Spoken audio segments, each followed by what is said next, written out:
Think about the national anthem for a moment. We all hear it very often in our lives. Every time you hear it, does it reach you? Does it impact you?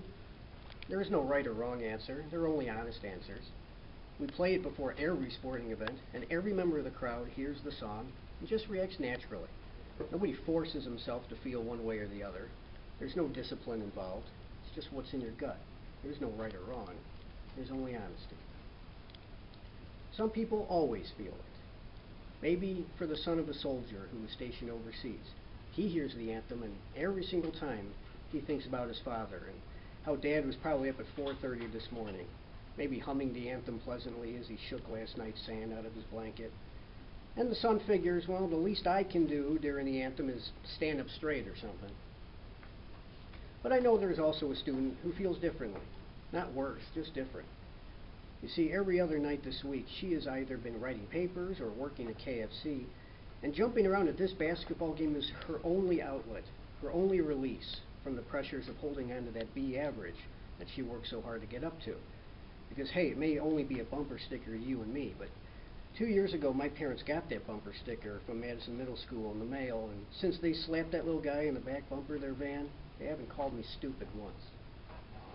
So, maybe it's not automatically the most disrespectful thing in the world if her mind is on other things while the anthem plays. It's not that she doesn't care, it's just that there's a lot going on upstairs, you know? And yeah, there are certainly a good number of folks in the crowd who really don't take anything seriously, much less a song they've heard 1,000 times. Let's just proceed as if none of those people are here tonight and I don't have to talk to them. I write better for a target audience. But you folks, open mic event for Words Hurt Week, the likelihood that you care about something is very high, and I am relying on that very much right now. Even if most of my words go in one ear and out the other, that's okay, because to travel from one ear to the other, they would have to cross your mind to make that trip. That split second when it crosses your mind, that's more than enough for me. This week, heck, this whole month, there are two words that cross our minds a lot. Words hurt. We read those on posters, we hear them in the daily announcements. Words hurt. And this isn't the first year we've gone through this. It is a running theme in the culture of this school, and I am extremely grateful for that. But let's be honest, we do hear the words a lot. And just like the national anthem, the words might greatly impact some of you every single time they cross your mind, or for some others, maybe they don't quite capture their imagination very often. There's nothing right or wrong about what honestly happens to you. Nobody in this room is trying to compete for the title of the world's best human.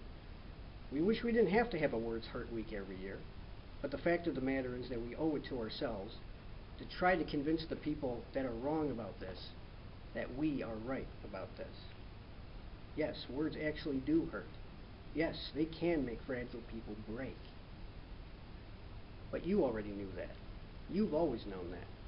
On the first day of first grade, your little mind, adolescent as it was, walked into that school and already decided, let's just try to get through today hurting as few feelings as possible. By now, the words hurt hold no new information for you, really. So let me try to give you some new information right now. Something that is very important to my happiness. The rest of this Words Hurt Week will be doing its best to enlighten you. It will throw all kinds of things at you, hoping something sticks. Even those who put this week together learn something new every day just by letting the information go in one ear and out the other and letting it cross their mind. Let me, though, finish the speech with a thought that is different from the words hurt thing, although it is very much related. Let's say you've learned your lessons. You've opened your heart, you've searched your soul, and by now your words no longer hurt others, for the most part. So now what? What will you do with your words now? I have a suggestion. There are people in your life that you love. Tell them you love them. There are people in your life that you admire. Tell them you admire them. You can't do it with everybody, of course, but I know there are a special few that you just adore, and you want to say these things to them. For those special few, give in to that want. I can't tell you how, but you simply must try. There are people in your life that you rely on, that you trust, who make you laugh effortlessly. who make you happy to have been you today. They impress you. They make you proud. They deserve to be happy. They are your favorite people on the whole damn planet. Don't just feel that. Don't just take it for granted that they understand. Tell them in words. Write it. Find an excuse to write it. Never give them a birthday card without adding a few words of your own to the one's Hallmark printed inside. Never close a chat window without telling them how this conversation totally cheered you up tonight. Use exclamation points only when you really mean them, so they'll know when you really mean them. So that's a little goofy. People generally don't do that with each other, right? Especially at my age. Enthusiasm wanes. Men will hug each other after a touchdown, and women will compliment a stranger's shoes in the Macy's restroom, but even your close friends might give you a weird look if you just crack a smile while looking at them. Yeah, you know what? Be goofy.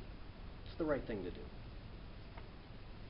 Hasn't someone said or written you words that just meant the world to you, and then you wrote them in a diary or saved that email in a special folder, and you open it every now and then, and every time you read those words, every time, they make you smile all over again?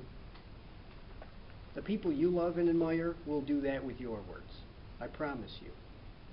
You always have it in your power to make their day. Let me repeat that. You always have it in your power to make their day. Now, you don't want to shower them with praise every hour of every day. You don't want to overdo it. But you really don't want to underdo it. When you are affectionate and genuine and honest, people will know you for it. They'll come to need you for that.